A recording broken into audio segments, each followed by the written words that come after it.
Narita knows what it is now. The airport that cost $20 billion and was opened at gunpoint, that ran security checkpoints for 37 years, that curved a taxiway around a vegetable garden and watched its best airlines leave for its competitor. Narita is rebuilding itself, not as a premium gateway, but as something different. A $5.5 billion expansion plan is underway. A new runway C by 2029. Annual capacity growing from 300,000 to 500,000 aircraft movements, a single consolidated terminal by the early 2030s, a cargo hub positioning itself as Asia's logistics center for semiconductors and pharmaceuticals. Low-cost carriers now fill the gates where JAL and Delta used to park wide-bodies. Budget travelers from Southeast Asia and China who want to visit Tokyo but don't want to pay Haneda prices, Narita serves them. The airport is pivoting to volume over prestige, but it is still the story of a $20 billion mistake. It was built in the wrong place because the government was afraid to negotiate. It was delayed because the government failed to consult. It was hamstrung for 40 decades because the government couldn't build where it needed to build without using force. And Takao Shito still grows his vegetables, still rejects every offer, still farms under jet blast while the taxiway curves respectfully around him. Every departure on runway B is a reminder, paid for in extra fuel, extra time, extra runway, of what happens when a government mistakes construction for consultation. Japan spent $20 billion to build an airport. The airport that already existed was better. The world's best airlines figured that out, and so, eventually, did Japan. Here is what $20 billion bought Japan. An airport 60 kilometers from central Tokyo compared to the 15-kilometer alternative that already existed. A mandatory curfew that shuts the entire facility down every night at midnight. Taxiways that literally curve around a single farmer's vegetable garden. And a 37-year perimeter checkpoint system where every car, every bus, every arriving passenger had to show ID just to enter the airport grounds. Meanwhile, Haneda, the older, closer airport that Narita was built to replace, is 28 minutes from Tokyo Station by train. Narita is 53 minutes. A taxi from Narita costs $200. From Haneda, $40. And in 2019, the world's top airlines, Delta, ANA, JAL, started moving their most profitable routes from Narita back to Haneda. The airport Japan spent $20 billion building was being abandoned for the airport it was supposed to replace. To understand how this happened, you need to go back to 1962 and a government that made the worst decision in Japanese infrastructure history. 1964. Japan is in the middle of an economic miracle. GDP growing at 10% a year. The Tokyo Olympics just showed the world a reborn nation, and Haneda Airport, squeezed onto a small patch of Tokyo Bay, can't keep up with the demand. The government decides Japan needs a second airport, a bigger one, somewhere outside the city. They hire research groups, they study the options. They eventually settle on two rural sites in Shiba Prefecture, Tomisato and Sanrizuka, about 60 kilometers from central Tokyo.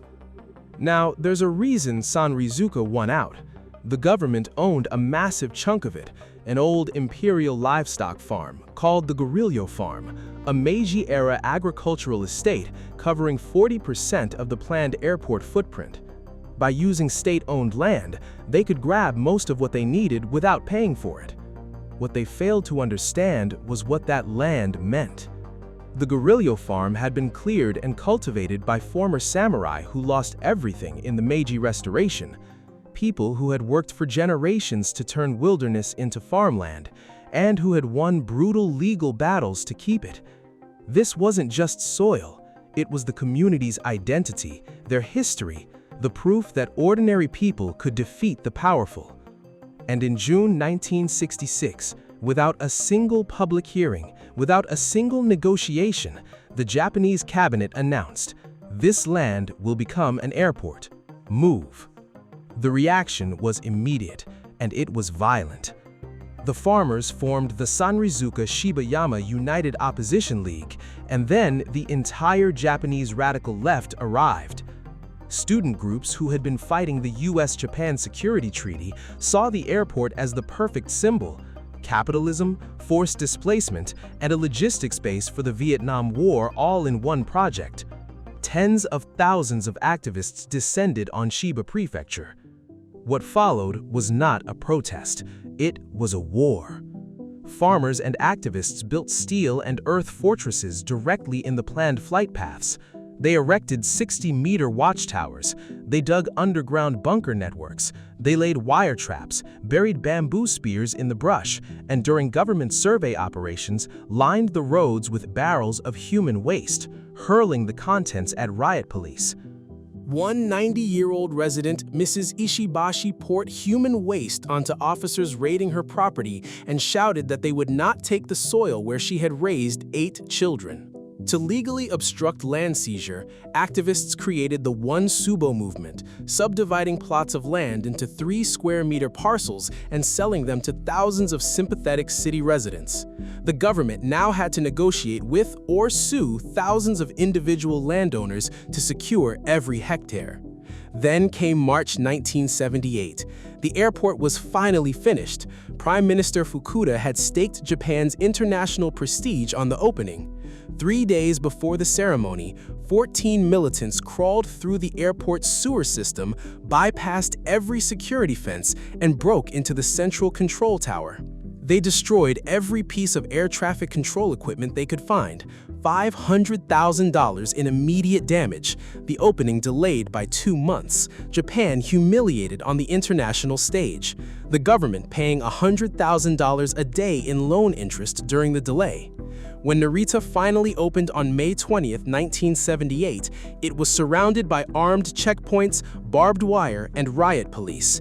It looked less like a commercial airport and less like a military base, and it operated that way for 37 years. Everything you just heard, the violence, the broken control tower, the checkpoints, all of that produced consequences that still show up on every single flight operating at Narita today, including one farmer, one curved taxiway, and a rejection of $1.7 million that forced an airport to permanently bend around a vegetable garden.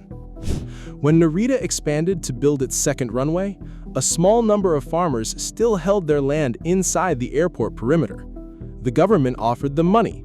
One man, Takao Shito, was offered 180 million yen, roughly $1.7 million, about 150 years of a farmer's wages. He said, "No, I'm not interested in money," he said. "I want to continue farming." So, the airport was built around him.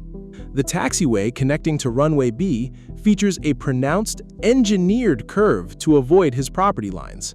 He's accessible only through a dedicated underground tunnel built beneath the active tarmac, and every aircraft taxiing to runway B burns extra fuel navigating around a man growing organic carrots. Shito sells his vegetables to about 400 local customers while commercial jets roar overhead. That curved taxiway is the physical embodiment of a $20 billion mistake. It is permanent. It will never be straightened. And it costs the airport real money in operational inefficiency on every single aircraft movement. Even if you set aside the violence, the checkpoints, and the farmer in the taxiway, Narita has one problem that no amount of investment can solve. It's in the wrong place. 60 to 70 kilometers from central Tokyo. The fastest train takes 53 minutes. That train costs up to $22. A late-night taxi, $200, sometimes more. Haneda is 15 kilometers from the city, 28 minutes by train, $4. Late-night taxi, $40. For a premium business traveler flying from London to Tokyo for a 2-day meeting, that difference is the entire reason to choose a different routing. Connect through Seoul and Xi'an instead, through Hong Kong, through Singapore, anywhere that puts you in the city faster. But the distance problem gets worse at night. Narita has a midnight curfew. every flight must be on the ground by midnight or diverted elsewhere.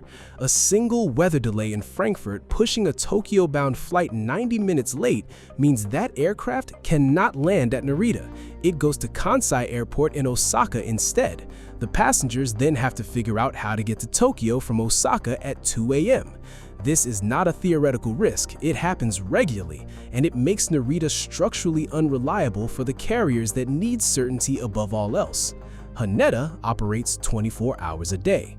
So as soon as the government began opening international slots at Haneda in 2010 and expanding them in 2014 and 2019, the best airlines made their move. Delta transferred its entire Tokyo operation from Narita to Haneda. ANA and JAL moved New York, London, and Los Angeles to Haneda. The premium routes, the ones with lie-flat business class seats, the ones generating the most revenue per flight, all went to the closer airport. Narita was left with the budget carriers. There is one reason Narita still exists, one reason Japan doesn't just move everything to Haneda and be done with it. It's invisible, and it belongs to the United States military. A massive block of airspace over western Tokyo, the Yokota airspace, has been under U.S. military control since the American occupation after World War II. Narita knows what it is now.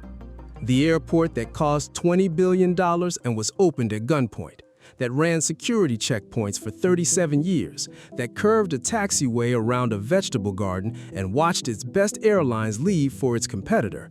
Narita is rebuilding itself, not as a premium gateway, but as something different.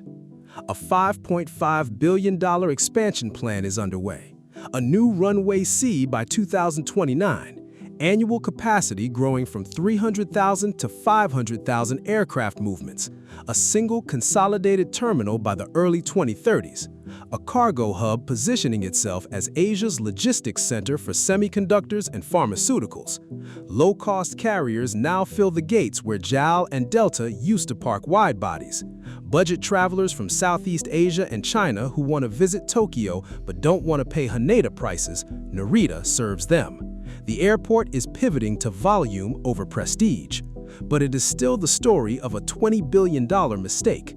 It was built in the wrong place because the government was afraid to negotiate. It was delayed because the government failed to consult.